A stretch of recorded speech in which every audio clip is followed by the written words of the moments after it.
Amazon can be one of the strongest and most flexible ascendancy that the game ever had. You can just use the starting weapon, type spears, or you can spice up the game by using a bow, a quarterstaff, dex stacking, or accuracy rating stacking. There are so many options. We will just deal insane amount of damage with basic items, and if your damage is very high, we can start think how we can make the build more tonky. I will talk about this ascendancy from a damage perspective because we're still waiting for the patch notes, and they said there will be many changes, and even they reworked how the evasion works. The first ascendancy node is the critical strike. It's a very funny name, but so simple yet so strong. Chance to hit with attacks can exceed 100%. Gain additional critical hit chance equal 25% of excess chance to hit with attacks. The wording on this one is very weird because I don't know if this is critical strike chance or just increased critical chance. Because if it's increased critical chance, then this node is absolutely useless. It has to be flat critical hit chance.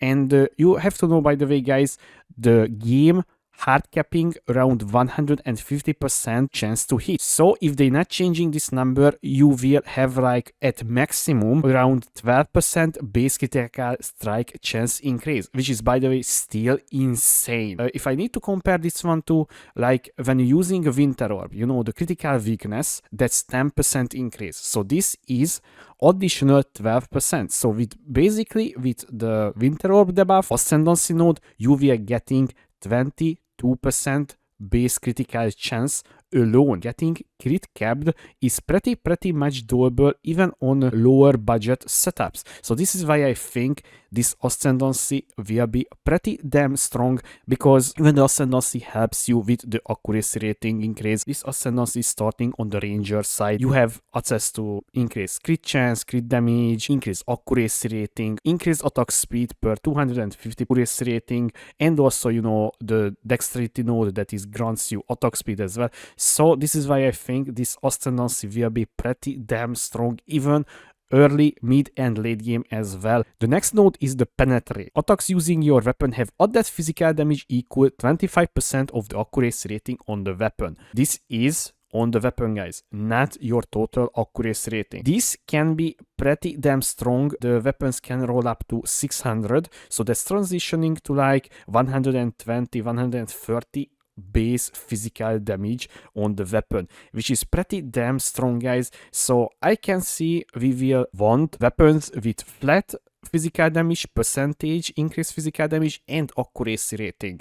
And because, you know, the critical strike is scaling with our hit chance, this is pretty damn good combination on this one. But also, you know, making the gearing process a little bit more harder, because many players will want this type of combination on the items. This is why it's important as well. Don't forget the fact we can use bow quarterstaffs as well in this build, because this is dexterity based character, so we will not have problems with the dexterity requirements for the gems. Predatory Instinct, Revival Weakness against rare and unique enemies, 50% more damage against enemies with an open weakness. On the reveal video, there was a life bar on the monster, and there was a red on the red. There was a little bars when the weakness is revealed, so the only on that percentage of the health.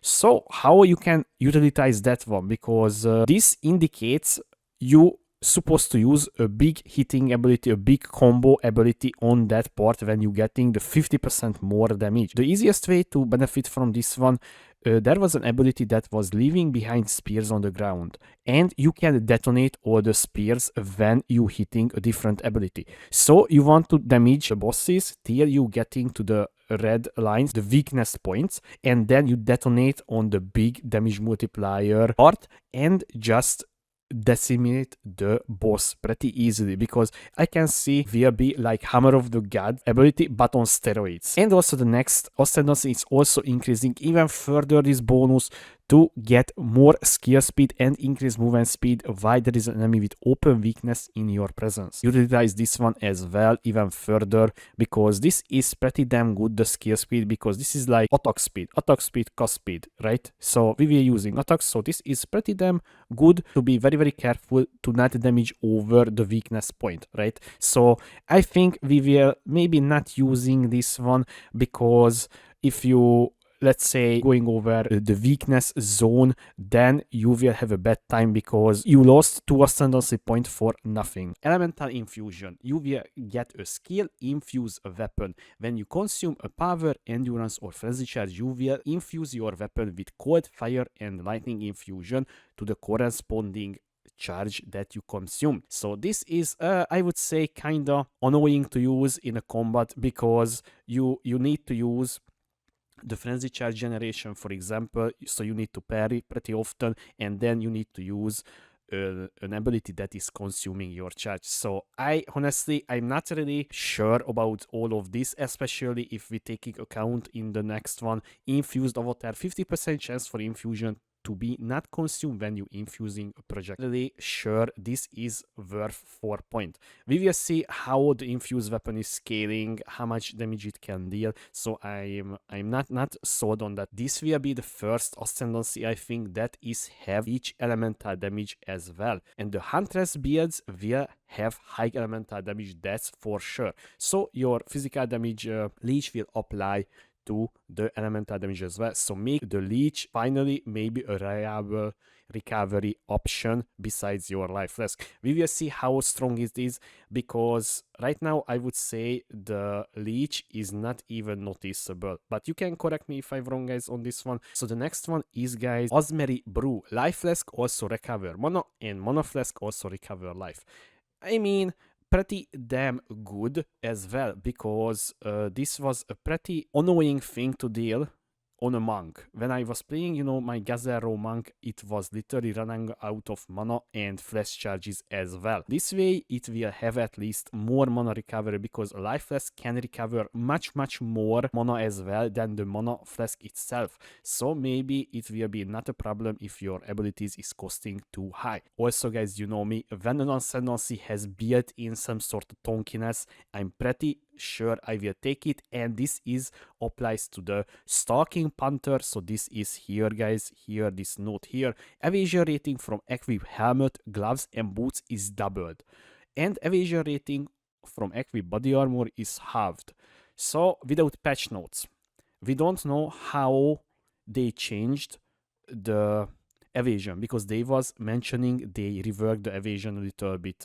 So we will see how they reworked it. But now I was thinking it doesn't matter if it's getting halved the evasion rating from the body armor, because if they not nerfing the spectral ward, you will getting maximum energy shield per 12 evasion rating on the body armor. This node is not affecting that node at all, just the final number on the body armor that you getting. So in this way, you can just use, you know, evasion and energy shield base body armor, and you benefiting fully because of this node if they not nerfing this. Okay, so this is just theory, guys. I hope you enjoyed this short summary about the Amazon, and what can I say, guys, Amazon is pretty damn strong, and I can't wait to try it. And I think many people still thinks the same. They will start with this, and I will start as well. So when we getting the patch note, guys, I will make a league starter version of this, and we will see what we can do with the skills and so on, because we don't know yet the skill scaling, so the numbers on it, and the new support gems as well is missing, because don't forget, guys, we getting 100 new support gems. We don't know, we just saw in like 4 or 5, so I can't wait to see if there will be something like that making this build even more stronger than it looks like on paper. But till then, thanks for watching, guys. I was Pidget. See you next time.